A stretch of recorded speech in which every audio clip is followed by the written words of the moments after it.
Hello guys, അപ്പോൾ ഇന്ന് നമ്മൾ കളിക്കാൻ പോകുന്ന ഗെയിമിൻ്റെ പേരാണ് മൈൻക്രാഫ്റ്റ്. എനിക്ക് ഏറ്റവും ഇഷ്ടമുള്ള ഗെയിമാണ് ഗൈസ് ഇത് ഡൗൺലോഡ് ചെയ്തെടുക്കാൻ തന്നെ ഒരുപാട് ബുദ്ധിമുട്ടുകളുണ്ടായിരുന്നു. ഞാനിത് എങ്ങനെയാണ് ഡൗൺലോഡ് ചെയ്തതെന്ന് നിങ്ങൾക്ക് ഞാൻ വേറൊരു വീഡിയോയിൽ പറഞ്ഞു തരുന്നതാണ്.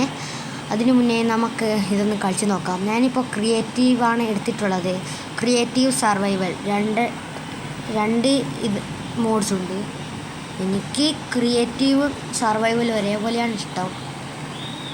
എൻ്റെ അടുത്ത് GTA ഉണ്ട് ഗൈസ്, അതിൻ്റെ ഒരു വീഡിയോ കൂടി ഞാൻ ഇടുന്നതാണ്. അപ്പോൾ നമുക്ക് കളി തുടങ്ങാം ഗൈസ്. നമ്മുടെ ആൾക്ക്, അതായത് നമ്മുടെ ഈ ചങ്ങായിക്ക് നമുക്ക് ഡ്രസ്സ് എടുക്കണം ഗൈസ്. നമുക്കിവന് ഷീൽഡൊക്കെ കൊടുക്കേണ്ടി വരും. ഓക്കെ. ഒരു മുട്ട ഉണ്ടല്ലോ, നമുക്ക് മുട്ട എടുത്തേക്കാമെന്നാണ് വിചാരിക്കുന്നത്. അടിപൊളിയാണ് മുട്ട.